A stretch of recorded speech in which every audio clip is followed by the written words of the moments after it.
Hello everyone, welcome back to Bracket Fantasy Sports Cards. This is your recap video for Week 8 of the Fantasy Rip League for the 2020 season. Today we are going to go over the Week 8 matchups and we'll go over our lineup for Week 9. So yeah, let's start it off. First matchup was Card Dojo versus yours truly, Bracket Fantasy Sports Cards. We took the win on that one with our 2020 Absolute Mega Box, scoring 221.96 points. And we had 6 multipliers, including DK Metcalf times 2 for 68.2 points, and the Chiefs defense against the Jets times 6 for 54 points. Card Dojo was playing the 2020 Donruss Hanger Boxes and had 2 multipliers, one for Kenny Golladay, who got 0 points. Did he play? He got hurt. He got hurt right away in the first quarter, right? Yeah. Adam Thielen times 2 for 8.4 points. His total was 91.66, so we dominated that lineup, that matchup, and took the win, bringing us to 5-3, and Card Dojo 3-5.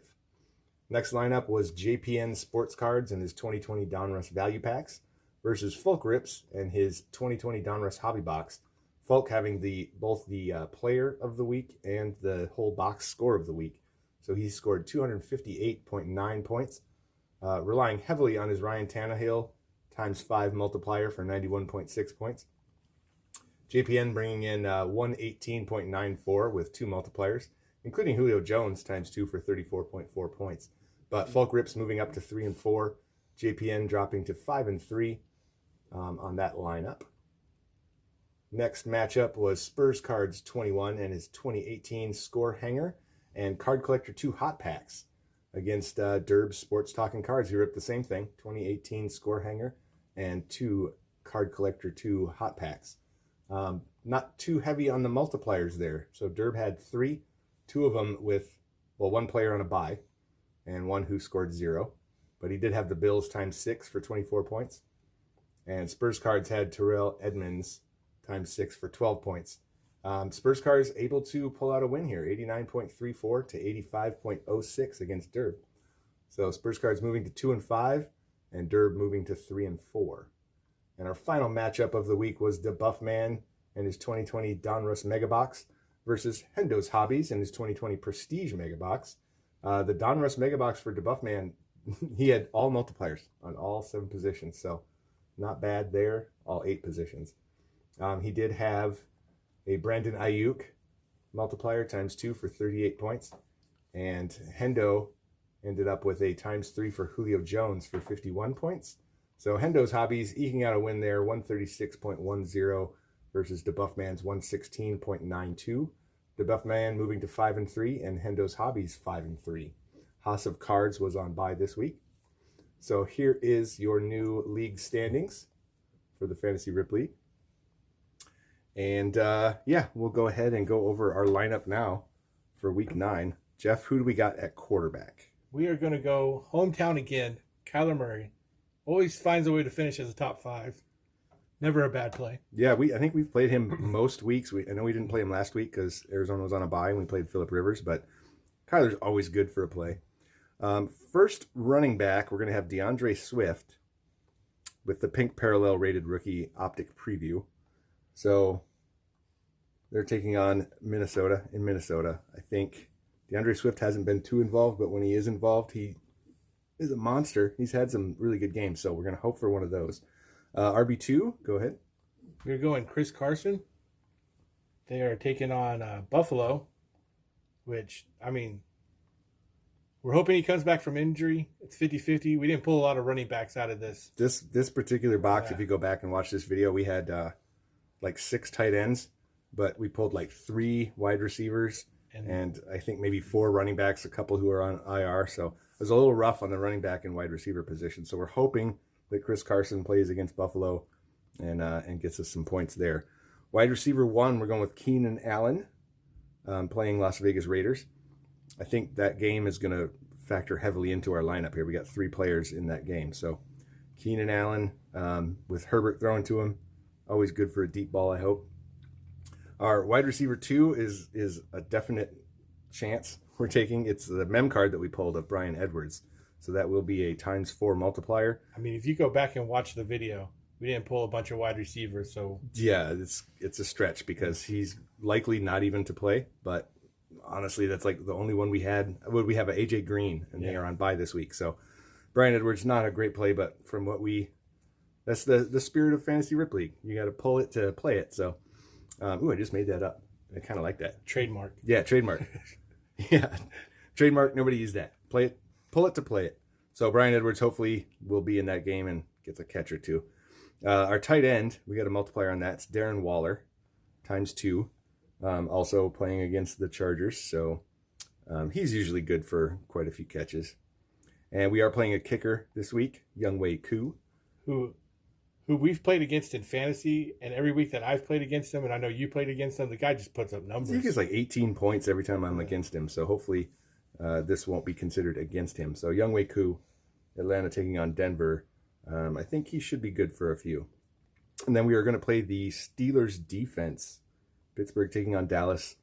The worst team in the league right now. Yeah, I mean, not record-wise, but play-wise, they are the worst. We're going with the fact that they're good for like at least 2 turnovers. Yeah. And that defense is just lights out this year. Yeah, so they've been playing good. I mean, if Devin Bush weren't hurt, I would actually probably play him as a defensive player, but he is out. So, you know what that sound means? It's time for bold predictions.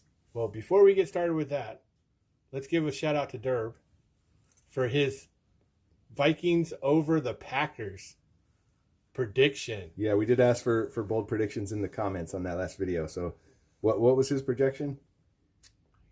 Well, he predicted the Vikings would beat the Packers and that Justin Jeffords would finish with more fantasy points than Devontae Adams. So he's 50% right. We're going to give him 50% credit. That was bold. Yeah. That was bold and possible. So that's the fun thing about bold predictions is you pick one that's like crazy but could happen. And don't forget, just add one in the comments section. Yeah, go ahead and put one in there and we'll follow up on that and see if anybody got them right. It's a lot of fun. So last week, we'll start with Jeff's bold prediction from last week. That was Derek Carr and Baker Mayfield both finish as top 12 receivers. Now, I will say this. I woke up Sunday morning and watched the pregame of the kickers trying to kick field goals in there. And I did not realize that there was a hurricane blowing in the town. So this bold prediction was not made with the wind. You didn't factor in the weather. Yeah. Yeah, so they did not finish as top 12 quarterbacks. I didn't even bother to look up where they finished. No, they finished outside the 20. They were certainly bottom 12. So, I mean, you had the 12 part right. And you had the over on that as a 62-point over for the game. And the total score was 22 points, 16-6. I was way off on that one, guys. You were way off on that. That was just silly. Now, here's one that was also silly and even maybe a sillier prediction, but I nailed it.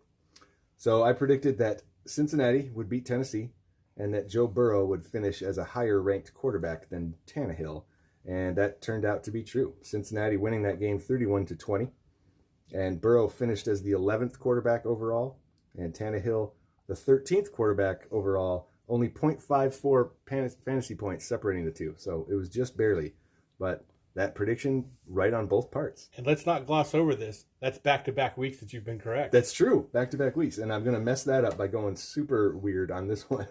I am going to predict Teddy Bridgewater to finish as a higher-ranked quarterback than Patrick Mahomes. I mean, that's just silly.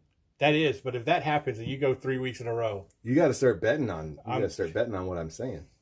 Yeah, I think that'll be an interesting game. I didn't want to go so far as to pick Carolina to beat them, but I think last week Kansas City jumped out ahead on the Jets, and they did not run like everyone would expect. They kept throwing, so I'm expecting this week Bridgewater has to throw heavily to catch up, and I just think Carolina's going to have a lot of time of possession in that game, and Bridgewater's going to rank higher than Mahomes. All right, so I did so terrible last week that I decided to do 3 predictions and hope that one of them comes true for me. It's the shotgun method. Just spray it out there and see what happens. Spray it out there. Okay, I got Deshaun Watson finishing as a top 10 quarterback, playing against Jacksonville. Jacksonville's playing a backup quarterback. He lights it up coming off the bye. Okay.